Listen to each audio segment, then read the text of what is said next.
बिस्मिल्लाहिर्रहमानिर्रहीम। नाज़रीन अस्सलाम वालेकुम, मैं हूँ इमरान वसीम।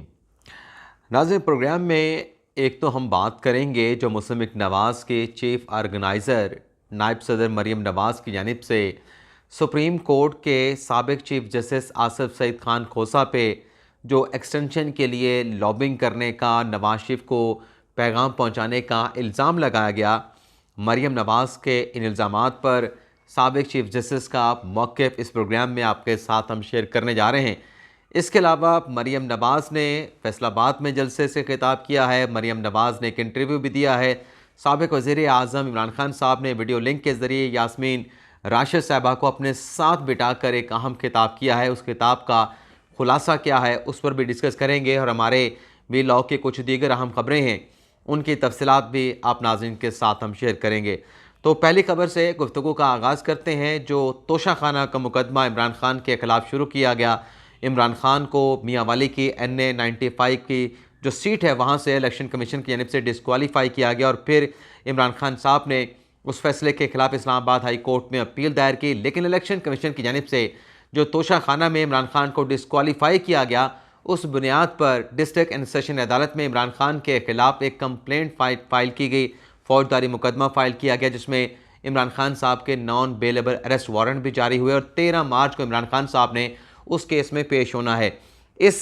तोशा खाना के मामले के ऊपर इमरान खान साहब की जानिब से ये मुतालबा किया गया कि मेरे हाथ बिल्कुल साफ़ हैं, मैंने कोई करप्शन नहीं की। तोशा खाना से इन्होंने मेरे खिलाफ 3.5 साल जो मेरे दौरे हुकूमत था सिर्फ एक घड़ी निकाली है, इनको मेरी करप्शन की एक घड़ी मिली है। तो इमरान खान साहब ये मुतालबा करते रहे कि तोशा खाना की अगर मेरा ट्रायल करना है, मुझसे जवाब मांगना है, तो बेहतर ये होगा जो खान साहब का मुतालबा है कि जितने भी उनके सियासी मुखालफिन हैं उन तमाम का तोशा खाना का रिकॉर्ड निकाला जाए। 1947 से लेके, बल्कि पाकिस्तान तहरीक इंसाफ ने मुतालबा किया कि 1947 से लेके आज तक जितने तोशा खाना के तहफ़ मुल्की सरबराहान को मिले हैं, सदूर को मिले हैं, वज़ीर आज़म को मिले हैं या दीगर अहम शख्सियात को मिले हैं, उनका तमाम रिकॉर्ड सामने लाया जाए तो दूध का दूध पानी का पानी हो जाएगा। इमरान खान साहब के दौर में जब तोशा खाना का स्कैंडल सामने आया तो उस पर इमरान खान साहब की जानिब से इस्लामाबाद हाई कोर्ट में मौक़िफ़ दिया गया कि अगर तोशा खाना की डिटेल पब्लिक की गई तो इससे जो पाकिस्तान के दोस्त ममालिक हैं उनके साथ पाकिस्तान के ताल्लुकात ख़राब हो सकते हैं। लेकिन जब इमरान खान साहब की हुकूमत का इख्तिताम हुआ, अदम एतमाद की तहरीक कामयाब हुई, तो मौजूदा हुकूमत यानी से इमरान खान के दौरे हुकूमत में हासिल किए गए तहफ़ की तफसीलात जो है वो पब्लिक कर दी गई। बता दिया गया मीडिया को कि इमरान खान साहब जो 3.5 साल तक वज़ीर आज़म थे तो उनके दौर में कौन से तोशा खाना की तफसीलात जो कौन से तोशा खाना के तहफ़ जो है वो गैर मुल्की सरबराहान की तरफ से इमरान खान को दिए गए। लेकिन जब इमरान खान साहब अपोजिशन में आए तो उन्होंने फिर जब उनके खिलाफ मुकदमा बना नाअहली हुई तो खान साहब ने मुतालबा करना शुरू कर दिया कि बाकियों के केसेस भी सामने लाए जाएँ। तो हुकूमत ने इमरान खान साहब का ये मुतालबा मान लिया और कल ये खबर सामने आई थी कि तोशा खाना की जो तफसीलात हैं वो कैबिनेट डिवीज़न की वेबसाइट पर जारी कर दी जाएंगी। आज वज़ीर कानून आज़म नज़ीर तारड़ साहब ने प्रेस कॉन्फ्रेंस की, उनसे हमने ये सवाल पूछा कि हुकूमत ने जो फैसला किया है कि तोशा खाना की डिटेल को पब्लिक किया जाएगा, तो आप ये बताएं क्या किस दौर से यानी 1947 से आज तक की जो इन्फॉर्मेशन है तोशा खाना के तहफ़ की वो पब्लिक की जाएगी? आपने कोई कट ऑफ डेट रखी है उस डेट से लेके आज तक की जो तफसीलात हैं तहफ़ की तोशा खाना की वो आप पब्लिक करेंगे? तो आज़म नज़ीर तारड़ साहब ने वाज़ेह कर दिया कि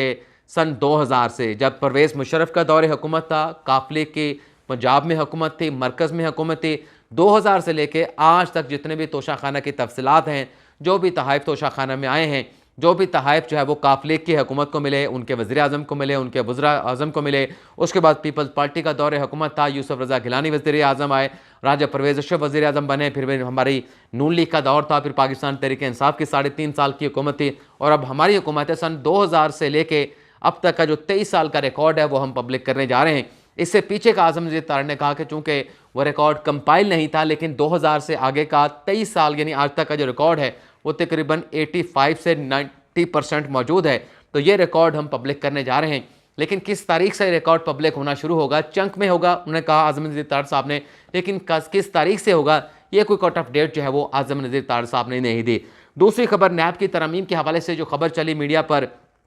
कि हुकूमत नैब कानून में मज़ीद तरमीम करने जा रही है, तो उसका उन्होंने ये जवाब दिया कि सर्कुलेशन समरी के ज़रिए नैब तरमीम की वफाकी काबीना से मंजूरी नहीं ली गई, बल्कि इस मामले को काबीना के एजेंडे पर शामिल करने के लिए एक प्रिंसिपल जो अप्रूवल होती है वो काबीना से हासिल की गई सर्कुलेशन समरी के ज़रिए, और जुमेरात के रोज़ जो वफाकी काबीना का इजलास हुआ है उसमें नैब कानून में नई तरामीम की मंजूरी दी गई है। एक तो उन्होंने कहा कि ये जो केसेस वापस हो रहे हैं ये अदालतों से केसेस अब वापस नहीं होंगे, बल्कि जिस अदालत में केस होगा उस अदालत का दायरा अख्तियार नहीं बनेगा, तो उस अदालत का जज फैसला करेगा कि ये केस किस अदालत में ट्रांसफ़र करना है। दूसरा, उनकी जानिब से ये भी वाज़ेह किया गया कि जो नैब का चेयरमैन है वो अगर मौजूद नहीं होगा तो नीचे जो डिप्टी चेयरमैन होगा या उससे नीचे कोई शख्स अगर चेयरमैन नैब के अख्तियारात संभालेगा चेयरमैन नैब की अदम मौजूदगी में, उसका जो तरीक़ाकार है उसको भी हमने नई नैब तरामीम में जो है वो वाज़ेह कर दिया है। इसके अलावा नाज़रीन एक और बड़ी अहम खबर है, नून लीग ने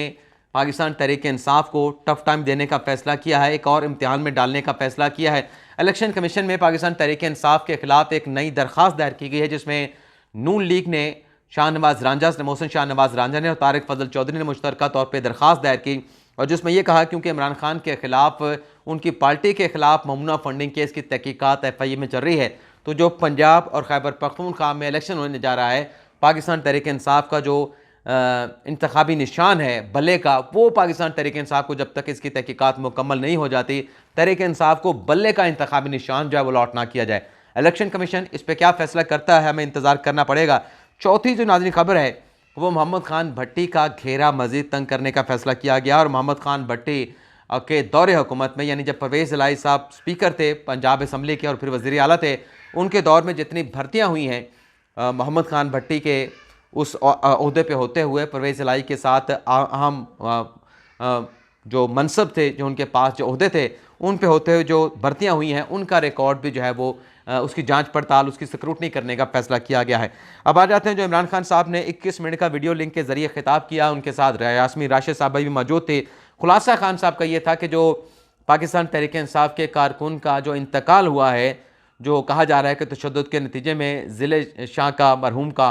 अली बिलाल मरहूम का जो इंतकाल हुआ है, उसमें इमरान खान साहब ने कहा कि हम आवाज़ बुलंद करेंगे, और इस पूरी खान साहब ने अपनी वीडियो कॉन्फ्रेंस में जो इल्ज़ाम था ज़िले शाह के इंतकाल का, उनकी मौत का, अली बिलाल की मौत का, एक ही है, कभी मैं उसका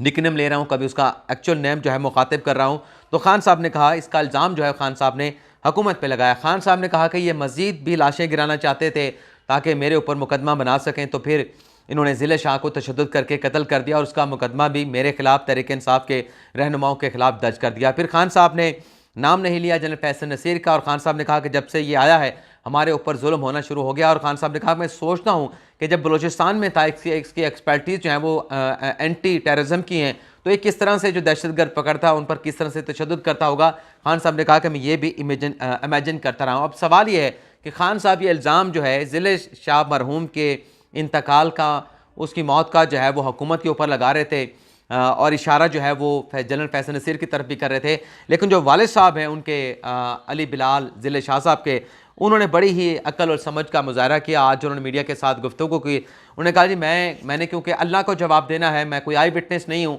मैं किसी के ऊपर इल्ज़ाम नहीं लगाऊंगा, पंजाब हुकूमत पे इल्ज़ाम नहीं लगाऊंगा, वफाकी हुकूमत पे इल्ज़ाम नहीं लगाऊंगा, और पंजाब के निगरान वज़ीर आला मोहसिन नकवी पे भी किसी किस्म का इल्ज़ाम नहीं लगाऊंगा। यानी सैनिटी परवेल की है। जो ज़िले शाह साहब पाकिस्तान तहरीक इंसाफ के ज़िले शाह मरहूम जो पाकिस्तान तहरीक इंसाफ के कारकुन थे जिनका इंतकाल हुआ, अभी उनकी मौत की वजह का पता नहीं चल पाया, कौन कातिल हैं, किसने कत्ल किया, किस तरीके से कत्ल किया, कहाँ पे कत्ल किया। लेकिन उसके वालिद कह रहे हैं कि मैं किसी पे इल्ज़ाम नहीं लगाऊंगा, क्योंकि मैंने आगे चल के झूठा अगर इल्ज़ाम लगाया तो मैंने जाके अल्लाह को जवाब देना। तो यही हम सब की सोच होनी चाहिए कि किसी पर उंगली उठाने से पहले, किसी पर इल्ज़ाम लगाने से पहले, खान साहब ने तो कह दिया कि पंजाब हुकूमत ने ये सब कुछ किया है, ये मज़ीद भी लाशें गिराना चाहते थे, फैसल नसीर पे भी इल्ज़ाम लगा दिया। लेकिन जो वालिद मोहतरम हैं ज़िले शाह के, उन्होंने बड़ी समझ बूझ का, जहानत का और समझदारी का मुजाहरा किया। उन्होंने कहा कि नहीं, इस जहान में भी मैंने जवाब देना है और आगे जाके अल्लाह को भी जवाब देना है। अगर ये हमारी सोच पूरी कौम की एक एक शहरी की हो जाए, तो ये जो पाकिस्तान में अदम इस्तेकाम देखते हैं कि हम जो एक दूसरे की पगड़ियाँ उछालते हैं, दूसरे पे इल्ज़ामात लगाते हैं, बग़ैर किसी सबूत के, बग़ैर कोई आपके पास डॉक्यूमेंट्स हुए, बग़ैर किसी शवाहिद के हम कहते हैं कि फ़लाँ लिफाफा साफ़ी है, फ़लाँ करप्ट सियासतदान है, फ़लाँ ऐसा करता है, फ़लाँ ऐसा करता है। वो जो सियासी मुखालफिन या जिन्हें हम सुनना नहीं पसंद करते, उस पर कौन कौन सा इल्ज़ाम हम नहीं लगाते और भूल जाते हैं कि आगे चल सके हमने अल्लाह ताला को जवाब देना है। अब आ जाते हैं जो मरीम नवाज़ की तरफ से जो है वो इल्ज़ाम लगाया गया साबिक़ चीफ जस्टिस आसिफ सईद खान खोसा पे, उस पर उनका मौक़िफ़ क्या सामने आया है। लेकिन इससे पहले एक और ख़बर भी मुझे याद आ गई कि 2018 में जो इलेक्शन हुआ, जिसमें पाकिस्तान तहरीक इंसाफ ने मरकज़ में हुकूमत बनाई, बलूचिस्तान में बनाई, KP में बनाई, पंजाब में बनाई, उस इलेक्शन के हवाले से 69 ऐसे इंतखाबी उज़रदारियाँ जो सुप्रीम कोर्ट ऑफ पाकिस्तान में ज़ेर इल्तवा थी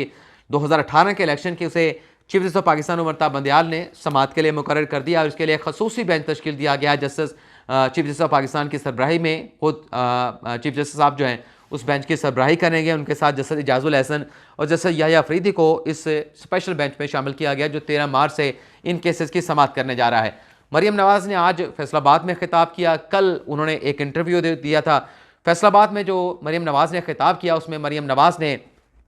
यह कहा कि इस वक्त मुल्क की जो हालत है उसका जिम्मेदार मरीम नवाज़ ने पनामा के 5 रुकनी बेंच को और साबिक़ चीफ जस्टिस साकिब निसार को करार दिया। और आज ये भी इल्ज़ाम एक मरतबा दोबारा मरीम नवाज़ की तरफ से दोहराया गया कि ये साबिक़ चीफ जस्टिस अपना आसिफ सईद खान खोसा थे, जिसने इमरान खान को कहा था कि मेरे पास पटिशन लेके आओ, मैं नवाज शरीफ को डिस्क्वालीफाई करूंगा। इससे पहले कल जो मरीम नवाज़ ने डॉन न्यूज़ के एंकर आदिल शाहजेब को इंटरव्यू दिया, उसमें मरीम नवाज़ ने एक ये भी इल्ज़ाम लगाया कि जो लंदन में बैठे हैं उनके वालिद नवाज शरीफ, जो पाकिस्तान अलालत की हालत में पाकिस्तान को छोड़ के बरतानिया गए थे इलाज मुआलजे के लिए, ये भी बात सामने आएगी जब ये तहकीकात होंगी, जब मामला जो है वो खुल के सामने आएंगे कि जो प्लेटलेट्स उनके वालिद के गिरे थे नवाज शरीफ के, वो उनको जहर दिया गया था। पहले भी ये बात हुसैन नवाज़ की जानिब से की गई थी, मरीम नवाज़ ने भी इसका हल्का पुल्का इशारा दिया था, लेकिन कल खुल के मरीम नवाज़ ने इस बात पर अपनी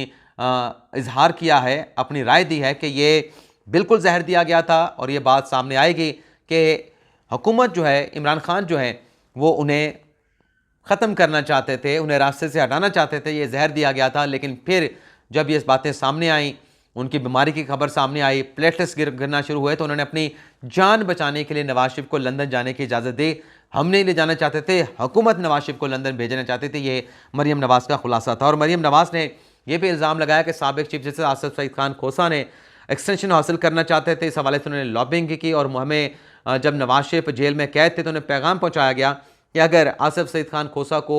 एक्सटेंशन दे दी जाए तो आपको रिलीफ मिल सकता है, आपकी जो सज़ाएँ हैं, आपको जेल से बाहर निकाला जा सकता है, आपको रिहाई मिल सकती है। तो मरीम नवाज़ ने ये इल्ज़ाम लगाया अपना। अच्छा, यहाँ पे आपको ये भी बता दें कि जो जनरल फैज़ हमीद को सिंगल आउट करके टारगेट किया जा रहा है मरीम नवाज़ की तरफ से, जनरल बाजवा का नाम नहीं लिया जा रहा, इसकी वजह क्या है, ये अगले व्लॉग में एक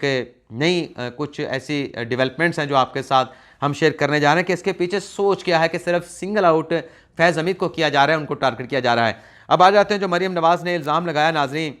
जब आपको याद होगा कि नवंबर 2019 में जब साबिक़ चीफ जस्टिस आसिफ सईद खान खोसा चीफ जस्टिस हुआ करते थे और एक केस टेकअप किया गया था आर्मी चीफ की एक्सटेंशन का, उस केस का नतीजा क्या निकला, 3-4 दिन बड़ी हाइप रही, हम सुप्रीम कोर्ट से उस सारे मामले को रिपोर्ट करते रहे और बज़ाहिर ऐसा लग रहा था कि ये केस जो एक्सटेंशन इमरान खान साहब ने दी है उस एक्सटेंशन को सेटिसाइड कर दिया जाएगा, कलअदम करार दिया जाएगा, गैर आइनी गैर कानूनी करार दिया जाएगा। और ये हम इंप्रेशन तासुर इसलिए ले रहे थे कि जो ट्रैक रिकॉर्ड था आसिफ सईद खान खोसा का, वो इस तरह के मुकदमात में इसी नोयत का था कि वो बड़े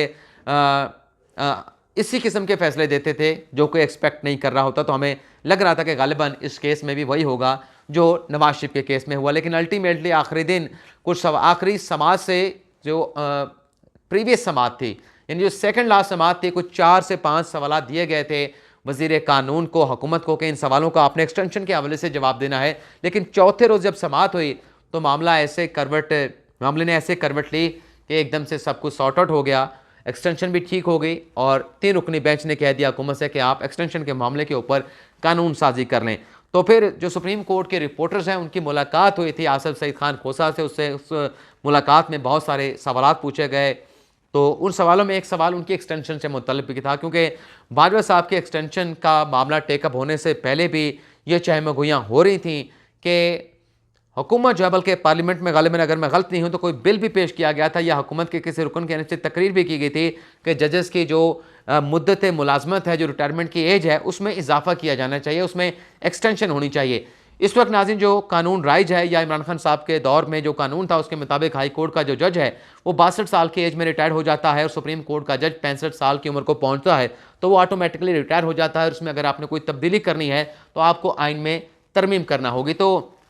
ये सारा मामला आर्मी चीफ की एक्सटेंशन का टेकअप होने से पहले जब ये जजेस की मुद्दत मुलाजमत में या उनकी रिटायरमेंट की एज में एक्सटेंशन की बातें होती तो हम यही कहा करते थे कि ऐसा मुमकिन नहीं है, इसके लिए आइनी तरमीम करना पड़ेगी और आइनी तरमीम के लिए हुकूमत के 5 नंबर पूरे नहीं हैं जब तक नून लीग या पाकिस्तान पीपल्स पार्टी जो है वो सेनेट और कौमी असम्बली में हुकूमत का साथ ना दे। तो हम ये कहते थे कि एक्सटेंशन होना पॉसिबल नहीं है, लेकिन ट्विटर पर ट्रेंड भी चलते थे, एक नहीं 2 एक्सटेंशन, जजेस की मुद्दत मुलाजमत में एक्सटेंशन, साकिब निसार को एक्सटेंशन दे दो, आसिफ सईद खान खोसा को एक्सटेंशन दे दो। ये ट्रेंड सोशल मीडिया के ऊपर चलाए जाते थे, चलते हम देखा करते थे। अब ये जो एक्सटेंशन का मामला है, तो जब हमारी मुलाकात हुई सुप्रीम कोर्ट के साफियों की आसिफ सईद खान खोसा से, तो एक सवाल हुआ एक्सटेंशन के हवाले से। तो खोसा साहब ने उसका जो डिप्लोमेटिक किस्म का जवाब दिया कि आया कि वो एक्सटेंशन लेना चाहते थे, एक्सटेंशन लेना चाहते हैं, या उन्हें एक्सटेंशन मिल गए तो क्या वो एक्सेप्ट कर लेंगे। तो खोसा साहब ने इसका जो डिप्लोमेटिक किस्म का जवाब दिया कि दाना सबको डाला जाता है, मुझे भी डाला गया था, एक्सटेंशन का कहा गया था कि आपको एक्सटेंशन देंगे, और दूसरा मुझे ये भी कहा गया था कि आपको सदर पाकिस्तान भी बना सकते हैं। और आसिफ सईद खान खोसा के एग्जैक्टली अल्फाज ये थे कि आपको साथ वाले घर में बड़ा ओहदा भी दिया जा सकता है। ये कहा आसिफ सईद खान खोसा ने जब हमारी उनके साथ मुलाकात हुई। और फिर इसी मुलाकात में एक और मामला भी उन्होंने मीडिया के साथ जो है वो शेयर किया। उन्होंने कहा कि जब ये पटिशन आई आर्मी चीफ के एक्सटेंशन के हवाले से, तो मैं इस पर एक सीनियर जज साहबान का बेंच बनाना चाहता था। तो मैंने मेरे बाद जो चीफ जस्टिस बनने वाले सीनियर प्यूनी जज हैं सुप्रीम कोर्ट के, गुलजार अहमद, जिन्होंने मेरी रिटायरमेंट के बाद चंद दिनों के बाद चीफ जस्टिस बनना है, तो मैंने उन्हें बुलाया, उनसे पूछा कि ये पटिशन आई है, इसमें बहुत सारी ऐसी चीज़ें हैं जिनका जुडिशल रिव्यू करने की ज़रूरत है, जुडिशल जायज़ा लेने की ज़रूरत है, तो मैं इसे टेकअप कर रहा हूँ, आप भी मेरे साथ बेंच में शामिल होंगे। तो आसिफ सईद खोसा ने कहा कि जब मैंने गुलजार साहब से कहा कि आप बेंच में शामिल हों, इस केस को सुनते हैं, तो गुलजार साहब ने कहा कि मुझे इस बेंच में शामिल ना करें, मैं अगला चीफ जस्टिस हूँ, मेरे लिए कोई कंट्रोवर्सी क्रिएट ना हो जाए, तो मैं इस बेंच में बैठना नहीं चाहता, इस बेंच में शामिल नहीं होना चाहता। और फिर आसिफ सईद खान खोसा ने कहा कि मैंने फिर जो मेरा रेगुलर बेंच था, जो बेंच नंबर 1 कमरा अदालत में मुख्तलिफ मुकदमात की समाअत कर रहा था, जिसमें मंसूर अली शाह और मजहर आलम मियां खिल शामिल थे, मैंने एक्सटेंशन का जो मुकदमा है फिर उसी बेंच के सामने लगा के सुना और फिर हमने इस केस का फैसला कर दिया। और क्रेडिट ये भी लिया गया कि जो साबिक सदर परवेज़ मुशर्रफ को सज़ा हुई अपना खसूसी अदालत से, उस बेंच की तश्कील नामुकम्मल थी, तो बताया आसिफ सईद खान खोसा ने, साबिक चीफ जस्टिस ने, हम तमाम साफियों को, पास के मेंबर को, सुप्रीम कोर्ट के रिपोर्टर्स के एसोसिएशन का नाम पास है। तो साबिक चीफ जस्टिस ने बताया कि किस तरीके से जब उस बेंच का एक जज रिटायर्ड हो गया खसूसी अदालत का, तो उस बेंच के उस खसूसी अदालत के सरबराह की तैनाती के लिए किस तरीके से सेक्रेटरी कानून के साथ बड़ी खामोशी के साथ के हुकूमत को पता न चले, वज़ीर कानून को पता न चले और